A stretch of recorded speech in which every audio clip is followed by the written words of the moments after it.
मैं डॉक्टर पंकज कुमार मिश्र आप लोगों के सामने एक बार फिर से मृच्छकटिकम लेकर के उपस्थित हूँ। हम लोग मृच्छकटिकम के 5वें अंक को 9वें अंक को समझने का प्रयास कर रहे हैं। 9वें अंक में हम लोगों ने देखा, हम लोगों ने पाया अभी तक की कहानी में कि एक कोर्ट का सीन है, न्यायालय का दृश्य है, परिदृश्य है, और जिस प्रकार एक आज हमारे यहाँ न्याय व्यवस्था है, उसी प्रकार प्राचीन काल में भी एक सुव्यवस्थित न्याय व्यवस्था हुआ करती थी। किसी भी प्रकार के अपराध की सुनवाई न्यायालय में होती थी और तदनुसार गुण और दोषों के विवेचन के उपरांत जो न्यायाधीश होते थे, न्यायमूर्ति होते थे, वे निर्णय देते थे। हमें 2-3 शब्दों को यहाँ पर समझ लेना चाहिए जो पुनः पुनः आएगा। उसमें एक है अधिकरणिक। जो अधिकरणिक है यह वस्तुतः उस काल के न्यायाधीशों के लिए प्रयोग में आता था। दूसरे शब्दों में अगर हम आज के जजेस का अगर हम ट्रांसलेशन करें संस्कृत की दृष्टि से तो उसका सुंदर शब्द होगा अधिकरणिकाः, बहुवचन है, प्लूरल है। उसी प्रकार जो न्याय प्रणाली है, जो न्याय व्यवस्था है, उसके लिए व्यवहार शब्द आता था। ऐसा नहीं है कि किसी अन्य प्रसंग में यहीं पर हम न्याय देखेंगे, लेकिन जो मूल पूरी व्यवस्था जो है उसको व्यवहार कहा जाता था। तो अस्तु न्यायालय में न्यायाधीश अपने साथ के जो अन्य अधिकारी हैं उनके साथ प्रवेश करता है और तदनुसार आप पाते हैं कि ततः प्रविशति श्रेष्ठिकायस्थादि परिवृतः अधिकरणिकाः। मतलब क्या हुआ कि श्रेष्ठी यानी सेठ, ध्यान रखेंगे यहाँ पर सेठ या साहूकार कोई ऐसा शब्द नहीं है, मर्चेंट ये अर्थ नहीं है, या कोई धनपति अर्थ नहीं है। ऐसा प्रतीत होता है कि न्यायालय का एक अधिकारी है जिसका नाम श्रेष्ठी है, जिसके पद का नाम श्रेष्ठी है। इसी प्रकार कायस्थ है, जो कायस्थ का काम होता है, लिखने का काम होता है, अर्थात जो समस्त न्याय व्यवस्था है उसको नोट डाउन, जो नोटिंग जिसको है वो कायस्थ करते हैं। और अन्यत्र भी कायस्थ शब्द का प्रयोग आया है। तो प्राचीन काल में जो कायस्थ है या कायस्थ शब्द कह सकते हैं जो लिपिक, क्लेरिकल काम करने वाले जो लोग होते थे उनके लिए प्रयोग में आता था। प्रवेश होता है, ये सारे के सारे लोग न्यायाधीश के साथ प्रवेश करते हैं और प्रथम संवाद हम अधिकरणिक का पाते हैं और वे अपने दोनों अधिकारी को, अपने दोनों साथ आने वाले दोनों जो श्रेष्ठी और जो कायस्थ हैं उनको संबोधित करते हुए कहते हैं कि भोः भोः श्रेष्ठी कायस्थौ। दोनों रिप्लाई देते हैं आज्ञापयतु आर्य, हे आर्य मुझे आज्ञा दे। मतलब जज को कहते हैं कि क्या है आदेश, ये आदेश दें। अधिकरणिक कहते हैं अहो व्यवहार पराधीनतया दुष्करम खलु परचित्त ग्रहणम अधिकरणिक। अब जो न्याय की जो व्यवस्था होती है, न्यायालय की जो दंड व्यवस्था होती है, उस व्यवस्था के अधीन हम पाते हैं कि क्या परेशानी होती है न्यायाधीशों की न्यायालयों में। कहते हैं अहो यानी आश्चर्य है। अहो आदि शब्द है, अहो है, हंत है, हम हो है, आहा है, ये एक एक्सप्रेशन के लिए, अभिव्यक्ति के लिए ये ध्वनि परक शब्द होते हैं। हम इसे ये कह सकते हैं कि यद्यपि ध्वनि को जब हम लिप्यंतर देते हैं तो ये अहो आता है, नहीं तो हा आहा ऐसे करके हम इसको अभिव्यक्त करते हैं।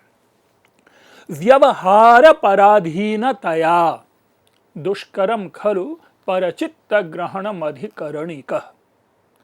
यानी व्यवहार पराधीनतया अर्थात जो गुण दोष का विवेचन है, जो विश्लेषण है, अर्थात न्याय व्यवस्था के अधीन होने के कारण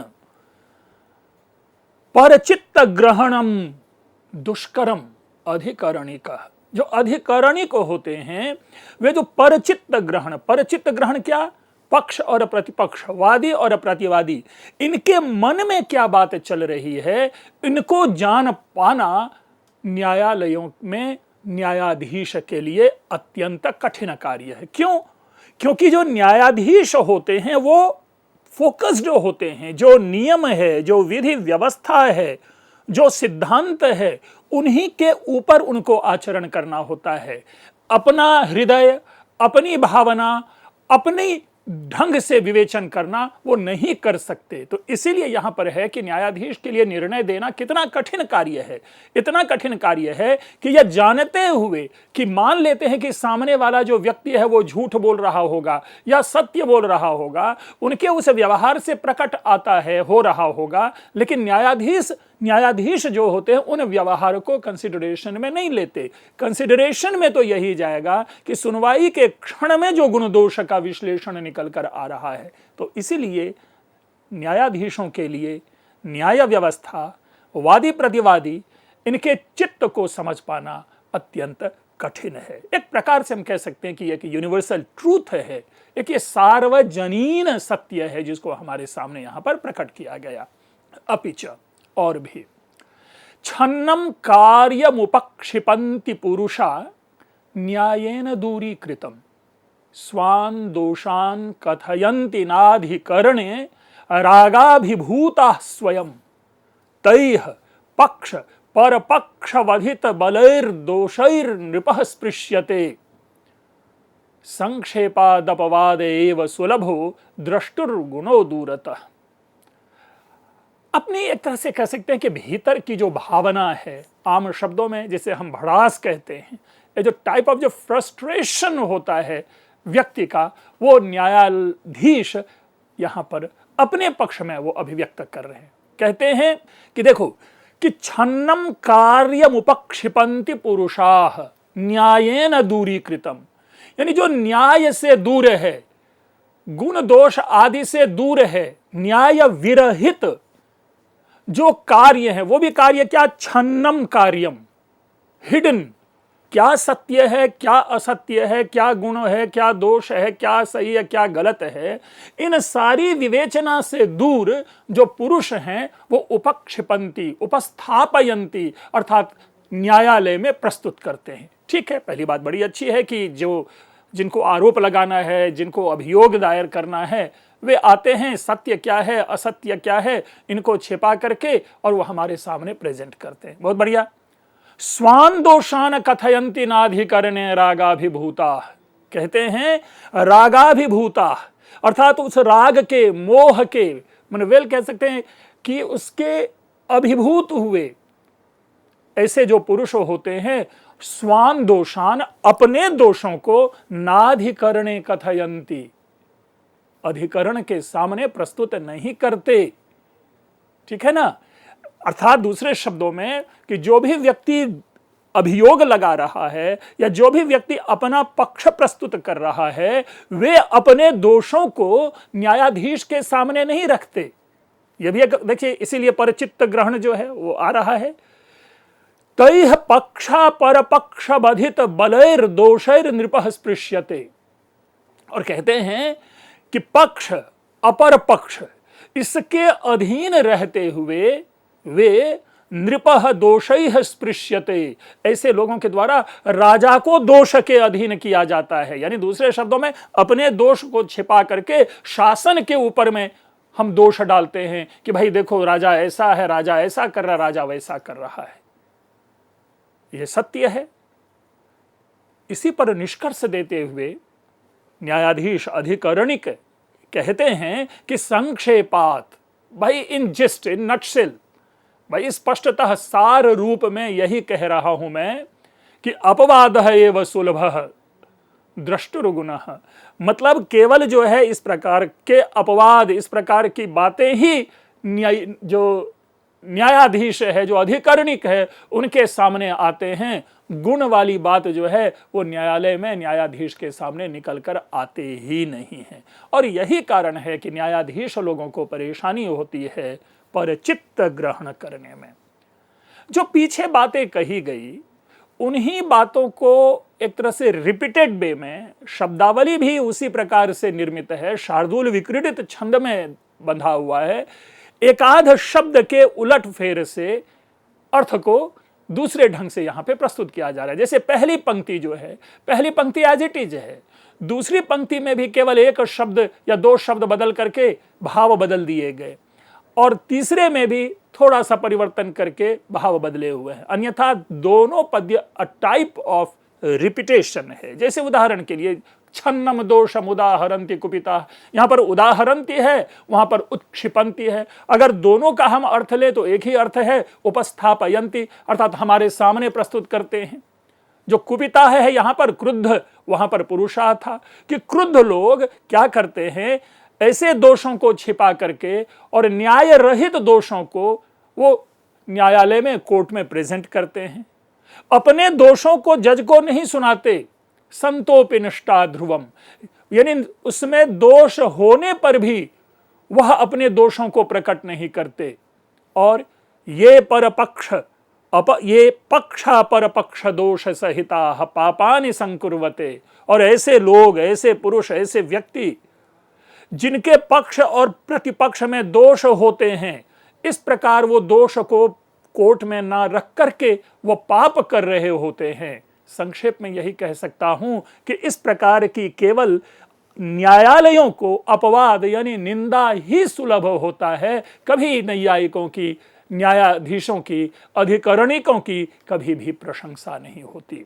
यानी अगर न्यायाधीश अगर सही कहे तो भी प्रशंसा नहीं है, गलत कहे तो प्रशंसा होनी ही नहीं है। अर्थात किसी भी स्थिति में न्यायाधीशों को, अधिकरणिकों को, आधुनिक संदर्भ में जजेस को कभी भी प्रशंसा नहीं मिलती। और ये आज नहीं, ये प्राचीन काल से ही ये परंपरा चली आ रही है। आज भी हम देखते हैं कि कुछ पक्ष में यदि जजेस ने अच्छे दे दिए डिसीजन, तो जिनके पक्ष में डिसीजन आता है वो तो पूरी तरह से प्रशंसा करते हैं, प्रसन्नता व्यक्त करते हैं, न्यायालय की तारीफ करते हैं, कहते हैं कि जस्टिस प्रिवेल्स, ऐसी ऐसी बातें करने लगते हैं। लेकिन यदि विपरीत में निर्णय आ जाता है तो कह देते हैं कि भाई आज जो है ना, कोर्ट ही बिका हुआ है, जजेज ही बिके हुए हैं। तो इस तरह के जो कह सकते हैं कि अपवाद, जो निंदा है, वो समाज में हर काल से प्रसरित हैं, प्रचलित हैं। और इन्हीं बात को हमारे सामने अधिकरणिक के माध्यम से उस काल के जो लेखक है मृच्छकटिकमकार, वो हमारे सामने प्रस्तुत कर रहे हैं। क्योंकि अधिकरणिक खलु, अब अधिकरण क्या होते हैं? शास्त्रज्ञ होते हैं। कपटानुसार कुशल, कहते हैं कि कपट के अनुसार अपने स्किल को प्रेजेंट करने वाला होता है। दूसरे शब्दों में, अगर जो छल है उस छल को समझ के वो अपनी बात करने में अभिव्यक्त होता है, कुशल होता है। कुशल वक्ता होते हैं। न च क्रोधनः, कभी भी क्रोध करने वाले नहीं होते। कहते तुल्यः मित्र पर स्वकेषु, मित्र के ऊपर और शत्रु के ऊपर भी वो समान व्यवहार करने वाले होते हैं। और चरितम दृष्ट्वा एव दत्तोत्तरः, और जो क्वालिटी ऑफ जो कह सकते हैं केस है, उसके चरित्र को देख करके, उनके गुण और दोष का विश्लेषण करके, ऐसे जो ये अधिकरणिक हैं, ये जो जजेज होते हैं, वो निर्णय देने वाले होते हैं। क्लीवान, जो दुर्बल होते हैं, जो कमजोर होते हैं, पालयिता, उनको सुरक्षा देने वाले होते हैं। शठान व्यथयिता, जो धूर्त होते हैं, उनको दंड देने वाले होते हैं। धर्म्य न लोभान्वितः, यानी धर्म के अनुसार ये जो है ना, दुर्बल को संरक्षण देते हैं। जो शठ होते हैं, जो छल करने वाले होते हैं, जो कपट करने वाले होते हैं, उनको दंड देने वाले होते हैं। न लोभान्वितः, और कभी भी लोभ से युक्त नहीं होते। लोभ से युक्त नहीं होते अर्थात किसी भी प्रकार के जो कह सकते हैं उत्कोच, घूस आदि, पैसे आदि लेकर के या किसी अधिकारी के प्रेशर में आकर के निर्णय देने वाले नहीं होते हैं। द्वार भावे पर तत्वबद्ध हृदयो राज्ञश्च कोपापः, और इस प्रकार के कह सकते हैं भाव से बंधा हुआ जो ये होते हैं, वो राजा के क्रोध को दूर करने वाले होते हैं। यानी अगर राजा के ऊपर भी किसी व्यक्ति का क्रोध चल रहा होता है तो न्यायालय जो होते हैं, जो न्यायाधीश होते हैं, वो तदनुसार निर्णय दे करके राजा के प्रति जो उत्पन्न होने वाली प्रजा के क्रोध हैं, उनको दूर करने वाले ये होते हैं। मित्रों देखिए, बड़ी सुंदर बातें कही गई अधिकरणिक के बारे में। और कहने वाला जो व्यक्ति है, इसका जब व्यक्ति ऐसी बात करता है तो इसका मतलब है कि वह व्यक्ति स्वयं में शुचि है, ईमानदार है, किसी भी प्रकार के भय, किसी भी प्रकार के दबाव, किसी भी प्रकार के लोभ के अधीन नहीं है यह राजा, यह न्यायाधीश, यह जज। लेकिन हम आगे देखेंगे कि इतनी सुंदर सुंदर बात करने वाला जो व्यक्ति होता है वो स्थिति और परिस्थिति के दबाव में किस प्रकार बदल जाता है। जैसे ही राजा का भय होता है, जैसे ही अधिकारी का भय होता है, उस भय के अधीन उस काल के ये जो न्यायालय के न्यायाधीश होते थे वे अपने निर्णय को और अपने सिद्धांत को बदल लेते थे। श्रेष्ठी कायस्थौ आर्यस्यापि नाम गुणे दोष इत्युच्यते, है ना। कहते हैं कि ये दोनों अपने अपने मंतव्य प्रकट कर रहे हैं न्यायालय में जो रहने वाले न्यायाधीश हैं उनके इस वक्तव्य के ऊपर, कि कहते हैं कि ऐसा कहना होगा तब तो इसका यह मतलब हुआ कि आर्य के गुण में भी दोष है ऐसा कहा जाएगा। लेकिन यदि ऐसा कहा जाता है यद्येवं तदा चंद्रालोकेपि अंधकार इत्युच्यते, अर्थात चंद्रमा के प्रकाश होने पर भी अंधकार कहलाएगा। बड़ा ही सुंदर ये प्रशंसा वाक्य है।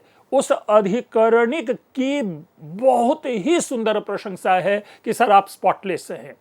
क्यों? क्योंकि जो दूसरा जब ये दृष्टांत देते हैं कि चंद्रमा के प्रकाश होने पर भी, यानी चंद्रमा का प्रकाश है और अगर उसको अंधकार कहा जाए जो नहीं कहा जा सकता, तो उसी प्रकार आर्य आप जज में केवल और केवल गुण ही है, और अगर उस गुण को दोष कहा जाए तो आप यूं समझें कि चंद्रमा के प्रकाश को हम अंधकार कहेंगे। तो जिस प्रकार प्रकाश को अंधकार नहीं कहा जा सकता, उसी तरह हे जज, हे न्यायाधीश, हे न्यायमूर्ति, आपके गुण में कभी दोष का अन्वेषण नहीं किया जा सकता है।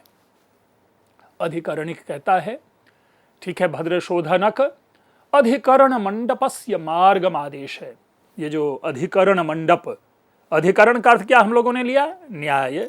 उस न्याय मंडप जिसको आज हम न्यायालय कहते हैं, देखिए एक शब्द को ध्यान से लें, न्याय प्लस आलय, यानी न्याय का घर, अर्थात जिस घर में, जिस भवन में न्याय किए जा रहे हो, निर्णय दिए जा रहे हो, गुण दोष का विश्लेषण किया जा रहा हो, वह तो हुआ न्यायालय। इसके लिए मृच्छकटिकम में बड़ा ही सुंदर शब्द है और वह शब्द है अधिकरण मंडप। और कह रहा अधिकरण मंडपस्य मार्गम, अर्थात उस न्यायालय के मार्ग को बताएं, आदेशय दिखाएं। अधिकरण मंडपस्य मार्गम आदेशय, अधिकरण मंडप के मार्ग को दिखाएं। शोधनक एतु एतु अधिकरण भोजक एतु, अर्थात हे न्याय करने वाले आए, आप आए। इति परिक्रामंती, चूंकि ये नाटक है, नाटक अभिनय के लिए होता है, इसलिए जो ब्रैकेट में दिए वाले जो शब्द हैं वो एक केवल डायरेक्टोरियल इंस्ट्रक्शन है कि चूंकि मंच है, स्टेज है, अब उस पर तो दिखाया नहीं जाएगा रास्ते से जाते हुए या फिर पूरे महल को, तो अपने अभिनय के द्वारा वहीं पे परिक्रमा करके और एस्टैब्लिश करेंगे, अच्छा ये जो है ये न्यायालय है।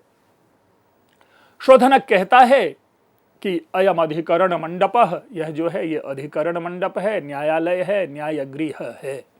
तत्प्रविशंतु, प्रवेश करे, अधिकरण भोज का, आप जितने भी न्यायाधीश महोदय हैं वे आए और इस सभा, इस न्याय मंडप में प्रवेश करें, इस न्याय गृह में प्रवेश करें। सर्वे च प्रविशन्ति, और सारे के सारे लोग उस न्याय गृह में, न्यायालय में, न्याय निलय में प्रवेश करते हैं। अब अधिकरण अपने सीट पर बैठता है पूरी व्यवस्था के अनुसार, जैसे आजकल भी होता है जब न्यायालय में प्रवेश जज करते हैं, जज आते हैं, एक डिसिप्लिन, एक कोरम मेंटेनेंस करने की बात करते हैं, और उसके बाद उस दिन की जो कार्यवाही है या कार्रवाई है वे उसे शुरू करते हैं। जो शोधनक है उनको आदेश देता है कि बहिर्निष्क्रम्य ज्ञायताम, भद्र शोधनक जरा बाहर निकल के पता करे, पता लगाओ कि कह कार्यार्थी इति, कि कौन कौन कार्यार्थी है। अब ये जो कार्यार्थी शब्द है इसके कई अर्थ होते हैं। जैसे विद्यार्थी का मतलब होते हैं विद्या का जो याचक है, जो विद्या को प्राप्त करने वाला है, विद्या की इच्छा करने वाला है, तो उसी तरह कार्यार्थी। लेकिन इस पर्टिकुलर कॉन्टेक्स्ट में कार्यार्थी का अर्थ ये है वो व्यक्ति जो न्याय में अपनी समस्या को लेकर के आया है और उसके ऊपर में न्याय चाहता है, अपने सुनवाई चाहता है। किसी भी प्रकार का अपराध है, किसी भी प्रकार का अभियोग है, तो उसकी सुनवाई के लिए जो आने वाले व्यक्ति होते हैं उनको कार्यार्थी कहते हैं।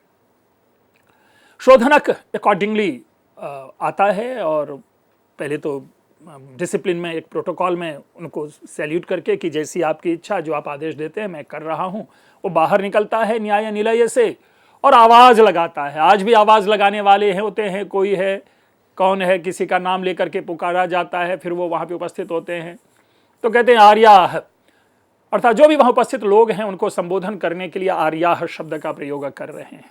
अर्थात हे श्रेष्ठ लोगों, अधिकरणिकाः भनन्ति, ये जो हमारे न्यायाधीश महोदय हैं वे कह रहे हैं कि कह क यह कार्यार्थी, कि कौन कौन यहां पर जो है अपने अभियोग की सुनवाई के लिए यहां पर आए हुए हैं। ढेर सारे लोग होते हैं, उन्हीं में से एक उठ करके सहर्षम उपस्थिता अधिकरणिका, अरे वाह, न्यायालय में तो न्यायाधीश आ चुके हैं। और ये कहने वाला शकार है साटोपम परिक्रम्य, एक पूरे के पूरे गर्व घमंड के साथ वो परिक्रमा करता है। अहम वर पुरुषो मनुष्यो वासुदेवो राष्ट्रीय श्यालो राजश्यालः कार्यार्थी। मैं वर पुरुष अर्थात श्रेष्ठ पुरुष, मनुष्य, भाई ठीक है मनुष्य हैं, वासुदेव, अपने आप को श्री कृष्ण कह रहा है कि मैं श्रेष्ठ पुरुष हूं, मैं मनुष्य हूं, मैं वासुदेव हूं, राष्ट्रीय श्यालः यानी मैं राजा का शाला हूं। फिर कहता है राजश्यालः कि यानी मैं राजा का साला हूं, मैं कार्यार्थी हूं, अर्थात मैं यहां पर अपनी सुनवाई के लिए आया हूं। मेरे पास अभियोग है, मैं उसको यहां पर सुनने के लिए, इस न्यायालय में उसके निर्णय के लिए यहां पर आया हुआ हूं। अब देखिए, हम जीवन में बड़ा सुंदर आजकल नहीं, सदियों से कहावत चली आ रही है कि प्रथम ग्रासे मक्षिका पातः, कि पहले ही कौर में मक्खी का गिर जाना। शोधनक जैसे ही देखता है ससंभ्रमम, हड़बड़ाहट के साथ, एक भय वाला वातावरण में, हंत प्रथममेव राष्ट्रीय श्यालः, भाई पहले ही ये जो है राजा का साला आ गया कार्यार्थी बन के। और जब इस तरह की बातें की जाती है तो ये सेंटेंस जो है बैड टेस्ट में है। दैट मीन्स कि दे डोंट लाइक टू सी शकार इन द कोर्ट। बदनाम व्यक्ति है, उसके बारे में सारे लोग जानते हैं। एक तो ये पक्ष है, दूसरा पक्ष ये है, और भाई ये तो पहला ही जो है वो राजा का साला आ गया, अर्थात कोई बहुत भारी मुकदमा हो गई, यानी कोई बड़ा अधिकारी आए तो भी परेशानी है। और लेकिन जो अधिकारी आया हो, अधिकारी करप्ट हो, भ्रष्ट हो, बदमाश हो, अपराधी हो, तो बात कुछ और, तब तो और खराब बात हो जाती है। तो मानो एक मिक्स्ड बिहेवियर, मिक्स्ड कह सकते हैं कि रिएक्शन है शोधनक का, और उसी रिएक्शन के अधीन कहते हैं कि उफ, ये लो, ये पहले ही राजा का साला आ गया। अपने को फिर रिस्टोर करता है और कहता है भवतु, ठीक है कोई बात नहीं, और शकार को एड्रेस करते हुए कहता है कि आर्य मुहूर्तम तिष्ठ, आप थोड़ी देर आराम करें, मैं जरा ये रिक्वेस्ट करके आता हूं, जज साहब को ये सूचना दे करके आता हूं कि तावदधिक करणी का नाम निवेदयामी, कि मैं तब तक ये जो जजेज हैं मैं उनको रिक्वेस्ट करके आ रहा हूं और आपकी सूचना दे करके आ रहा हूं कि आप यहां पर पहले कार्यार्थी के रूप में आए हैं। उपगम्य समीप जाता है शोधनक जजेस के और कहता है आर्याः एष खलु राष्ट्रीय श्यालः कार्यार्थी व्यवहार उपस्थितः, कि ये राजा का साला जो है वही पहला जो है अभियोग लेकर के आया है और इस न्याय भूमि में उपस्थित है, इस न्याय मंडप में उपस्थित है। क्या करूं, क्या किया जाए? तो अधिकारिणिक कहता है कथम, सेम वही रिएक्शन, प्रथममेव राष्ट्रीय श्यालः कार्यार्थी यथा सूर्योदय उपरागो महापुरुष विनिपातमेव कथयति। अरे भाई, ये पहला ही जो है ये राजा का साला आ गया। ये तो ठीक वही बात हुई कि सूर्य ग्रहण यदि आए तो महापुरुषों का पतन होता है। मतलब अगर सूर्य ग्रहण आ जाए तो कहीं ना कहीं किसी न किसी स्थल पर किसी महापुरुष का विनाश निश्चित है। तो ठीक इसी प्रकार मानो ये सूर्य में ग्रहण लग के आया है और कोई ना कोई विपत्ति की सूचना देने वाला है, कोई बड़ी अच्छी बात लेकर के यह नहीं आया है। शोधनक कहता है, शोधनक को एड्रेस करते हुए अधिकरणिक कहते हैं कि व्याकुले नाद्य व्यवहारेण भवितव्यम। अब व्याकुल शब्द सामान्य नहीं है कि आज का जो ये व्यवहार होगा, अर्थात आज का जो ये कोर्ट की जो सुनवाई होगी, गुणदोष विश्लेषण होगा, वो ऐसा नहीं लग रहा है कि अच्छा हो पाएगा। व्याकुलेन मतलब एक पूरी तरह से बौखलाहट से युक्त मन से, यानी प्रॉपर आज जस्टिस नहीं हो पाएगा। भद्र निष्कंपोच्यताम कि गच्छ अद्य न दृश्यते तव व्यवहार इति। कहता है कि शोधनक को कि भाई जाके कह दो, और बिना किसी उसके कह दो कि आज चला जाए, आज इनकी बातों की सुनवाई नहीं होगी, आज हम इनकी बात नहीं सुनेंगे, आज इनके अभियोग को हम, मुकदमा को हम कोर्ट में रजिस्टर नहीं करेंगे। कह तो दिया। अब देखिए, अभी पीछे हमने न्यायाधीश की विशेषता पढ़ी थी कि कैसा होता है न्यायाधीश। उसके अधीन यह जज जो है अपनी बात कहता है कि नहीं, आज इनकी कार्रवाई जो है नहीं सुनी जाएगी। हो गई बात। लेकिन सबसे बड़ी बात जो निकल कर आती है, शोधनक कहता है यद आज्ञापयति कह के और जाता है, और यही सेम बात वह वहां पर कहता है। किससे? अधिकरणिक से कहता, शकार से कहता है कि भाई शकार यानी सर, जो जजेस हैं, जो न्यायमूर्ति हैं, वे कह रहे हैं कि अद्य गच्छ, कि आज आप चले जाओ, न दृश्यते तव व्यवहार, आपकी बातें जो है आज नहीं सुनी जाएगी, आज की कार्रवाई नहीं होगी आपकी, आप किसी और दिन आना। मित्रों, ये अभी है, ये बड़ा ही रोचक वृत्तांत चल रहा है, कोर्ट का सीन है। मैंने पिछले भी कई बार ये सूचना दी है कि हमारी न्याय व्यवस्था में, हमारे साहित्य में कहीं भी इस प्रकार के कोर्ट का सुंदर दृश्य नहीं दिया गया है। अभी हम लोग इस 9वें अंक में पढ़ रहे हैं। हम पुनः भी आते हैं, मिलेंगे, और एक इसी को आगे बढ़ाते हुए नई बातों को, नई सूचना को, नए व्यवहार को जानने का प्रयास करेंगे। आप लोगों ने ध्यानपूर्वक सुना, आप लोगों का बहुत बहुत धन्यवाद।